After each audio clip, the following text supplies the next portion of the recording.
Hey guys, welcome back to Film Spire. Today we'll talk about the most annoying contestants in Ink Master Part 2. Let's head into it. Number 5. Maddie LaBelle.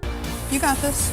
This really is the tattoo that's going to make it or break it for me. Season 3. She was at the bottom each week, and her elimination was a first for the show. Featured in Season 3, Maddie LaBelle has been tattooing for 5 years. She never seemed to find her footing on the show, as she landed in the bottom 3 in each of the first 2 episodes. She did this with a poorly designed cover-up and a poorly applied anatomical heart design, but she still survived the elimination process. In the 3rd episode, the judges threw the contestants a curveball with the first ever elimination flash challenge. The artist had to tattoo a garter belt. The judges decided that Maddie had the worst garter tattoo, and she was sent home. She remains the first and only contestant in the show's history to be eliminated after a flash challenge. Number 4. Jeremy Miller. When they judged that tattoo, they said it doesn't fit the challenge. Season 1. He completely dropped the ball on his first elimination tattoo and whined pretty much the entire time. Competing on the first season of the show, Jeremy came in specializing in new school tattoos. In the first elimination tattoo, the artist had to cover up unwanted tattoos. Jeremy's human canvas wanted to fix the crooked angel wings tattooed on her back. Pretty much from the get-go, the canvas was crying in pain and ultimately ended up tapping out with unfinished work. Jeremy was criticized by fellow artists for not putting her in a more comfortable position, but she was given another chance by the judges. The following week, the artists were tasked with tribal tattoos, and Jeremy once again struggled. He continued to complain to the other artists that he hadn't really tattooed anything other than new school designs, which irked the veteran artists. The judges had seen enough, and he was eliminated that week due to his lacking skill set. Number 3. St. Mark Season 6 and 7. Woo!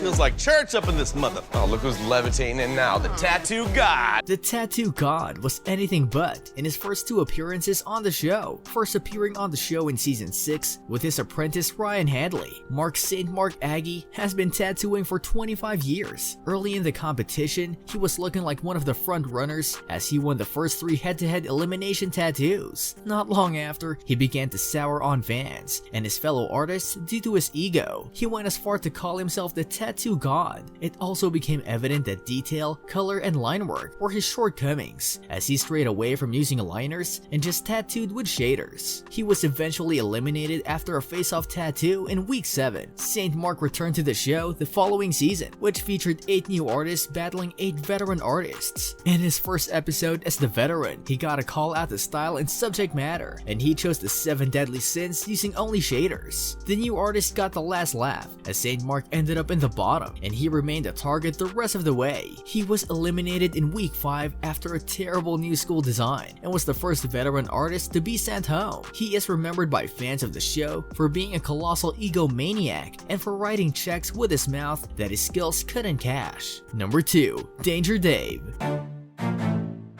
I'm Danger Dave. Season 9. His overbearing attitude and need for control brought down the work of the shop. Season 9 of the show saw 2 artists from shops across the country compete for the title of the Master Shop. Danger Dave came in with his co-worker Bang. Their shop, Tri-Cities Tattoo, struggled the entire time. Throughout each flash challenge and elimination tattoo, Dave was constantly trying to change the designs or tattoos, much to the disdain of his teammate. The team looked to perform well when Bang took charge, but Dave's art never seemed to live up to the challenge. After 3 straight bottom 3 elimination tattoos, Tri-Cities was eliminated in week 4. The reason I include Dave here and not Bang is that Dave's contributions always seem to hurt his shop. He kept them from being true competitors on the show. Number 1. Mystical Mike. I am livid. Mystical Mike up my flash tattoo, and I do not want him to do my elimination tattoo.